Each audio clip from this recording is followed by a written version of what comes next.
जयराम सरकार थी तो पूरे 5 साल तक ये ठप्पा सरकार पर लगा रहा कि इस सरकार में एक नेताजी सुपर चीफ मिनिस्टर है। यानी अपने कम कद के बावजूद भी वे तत्कालीन जयराम ठाकुर की सरकार पर पूरे 5 साल तक भारी पड़ते रहे। हर दौर में यही कहा गया कि वे सुपर चीफ मिनिस्टर है। खैर, सरकार बदली तो अब यही सवाल बना हुआ है। फर्क सिर्फ इतना है कि पहले ये कहा जाता था कि सुपर चीफ मिनिस्टर एक है, लेकिन इस बार ये कहा जा रहा है कि सुपर चीफ मिनिस्टर अनेक है और साथ में ही super secretary, super cop, super CPS, ऐसे न जाने कितने सुपर लोग हैं जो अब चीफ मिनिस्टर सुखविंदर सिंह सुक्खू की छवि को ही निगलने पर उतारू हो रहे हैं। कायदे से तो शुरुआती दौर में मौजूदा सरकार को सीएम डिप्टी सीएम होने की वजह से सुक्खू मुकेश की सरकार का तमगा दिया जा रहा था। वक्त बीतता चला गया और एक दौर ऐसा आ गया कि मुकेश अग्निहोत्री का नाम गायब हो गया और एक टैगलाइन यानी सुख की सरकार सामने आई। लेकिन अब आलम ये होता जा रहा है कि सुख की सरकार में दूसरी और तीसरी पंक्ति के नेता भी खुद को इस सरकार के सरदार बताने में कोई कमी नहीं छोड़ते नजर आ रहे हैं। कई मौकों पर ऐसा हो रहा है कि सीएम के साथ अपनी नजदीकियां दिखाने की होड़ में चुपके से ये नेता ये संदेश भी दे रहे हैं कि वे सुपर चीफ मिनिस्टर।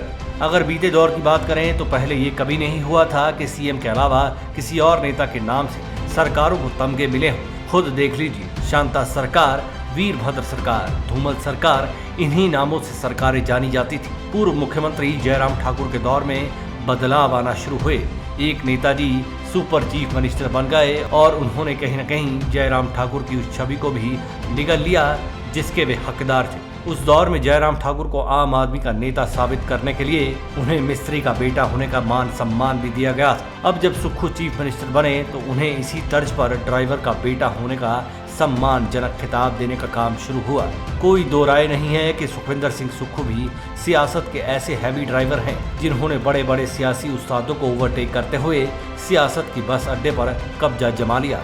सुक्खू के सीएम बनते ही कांग्रेस हाईकमान को ये कहने का मौका मिल गया कि अगर चाय वाला प्रधानमंत्री बन सकता है तो पार्टी में ड्राइवर का बेटा भी सीएम बन सकता है। सुक्खू की ये छवि बड़ी तेजी के साथ जनता में उनका रसूख बनाती चली गई, लेकिन अब कुछ दिनों से ऐसा माहौल बन गया है कि उनके खास लोग खुद को खास दिखाने के लिए सुक्खू को आम बनाने उतारू हो गए। सीएम के साथ प्रोटोकॉल का भी कोई ख्याल ये नेता नहीं रख रहे।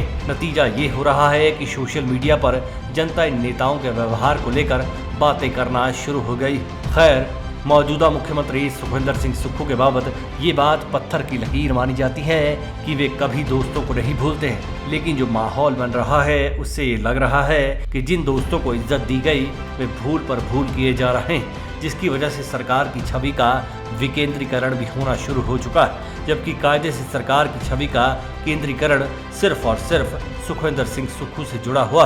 यही वजह है कि सुक्खू ने जितना सत्ता का विकेंद्रीकरण किया उतना ही उनकी व्यक्तिगत छवि का भी विकेंद्रीकरण हो रहा है। यही वजह है कि अब विपक्ष के साथ सत्ता पक्ष के लोग भी सरकार को मित्रों की सरकार का खिताब देना शुरू हो गए। सिर्फ और सिर्फ मेहनत पर फोकस करने वाले चीफ मिनिस्टर सुखविंदर सिंह सुक्खू क्या कहीं पॉलिटिकल कॉकस की चालों में भी फंस रहे हैं? ये बड़ा सवाल है। क्या फिर ये बात मानी जाए कि जमाना भलाई और भले मानुसों का नहीं रहा, क्योंकि सुक्खू की छवि भले मानुसों वाली ही रही। Manish Kaul, black and white news.